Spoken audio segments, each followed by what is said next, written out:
Hello friends मु त्रिलोचन आपण देखुछंदी Odisha communication YouTube channel. तो फ्रेंड्स केंद्र सरकार कृषक मानकर आय को दुई गुण करने गोटे नूतन योजना प्रणयन करिसेंती जेउ योजनार नाम रही कि प्रधानमंत्री किसान सम्मान निधि योजना। यही योजना माध्यम भारत में थिबा समस्त कृषक मानकु 6000 टंका मिलिबो। सेमाने 6000 टंका को सेमानकर कृषि कार्य पय व्यवहार करिवे, जेपरि सार किंबा कीटनाशक औषध किंबा कृषि जंत्रपाति इत्यादि सब किनिबे। फ्रेंड्स सेमानकु ए जो 6000 टंका मिलिबो सेमानकु तीनोटी किस्ती रे 6000 टंका मिलिबो।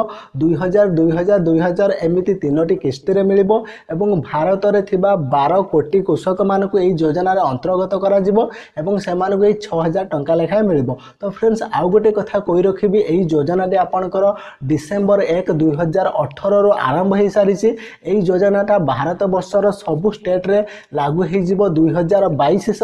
ठीक से योजना केतेक स्टेट रे स्टार्ट हो सारी किंतु एपर्यंत ओडिशा को आसी ना। तो फ्रेंड्स या सहित मुझे कही रखुच्छी जितेबाला यार फॉर्म फिलअप किपरि करेंगे और किसी भी इंपोर्टाट सूचना आसो से मुझे निहाती भिडियो नहीं आसबि। फ्रेंड्स आपन को कही रखुच्छी यही योजना माध्यम आपन को 6000 टंका मिलिबो, तीनोटी किस्ती रे टंका मिलिबो एवं भारत वर्ष रे 12 कोटी कृषक मानकु एही योजना रे अंतर्गत करा जिवो। तो फ्रेंड्स यही अपडेट टी देइचंदी आपनकर अमर उजला, नव भारत टाइम्स, india.com एहीपरि बहुत सारा इंडिया लेवल रे थिबा मीडिया माने एही अपडेट टी देइचंदी आपनको सामने रे मध्ये म आपनको देखै दउची। तो फ्रेंड्स एहा पूर्व गोटे योजना आस्थिला जो योजना रो नाम थिला कि प्रधानमंत्री किसान संपद योजना। तो यही योजना टी ता सहित प्रायतः समान रही मुझे भावुची।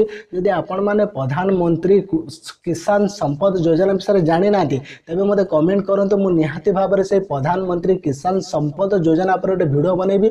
जदि यही योजना विषय आउ किछि तथ्य जाना पय चाहउछन्ती जेपरि प्रधानमंत्री किसान सम्मान निधि योजना, निहाती मते कमेंट करंतु, मु निहाती आउ गोटे वीडियो आपनकर क्लियर पय बनै देबी। आज पय एतिकी, पुणी देखा गोटे फ्रेश वीडियो रे। से पर्यंत विदाय दिंतु। चैनल को सब्सक्राइब कर से बेल आइकन को दबाते इनफॉरमेशन समस्त सहित शेयर कर।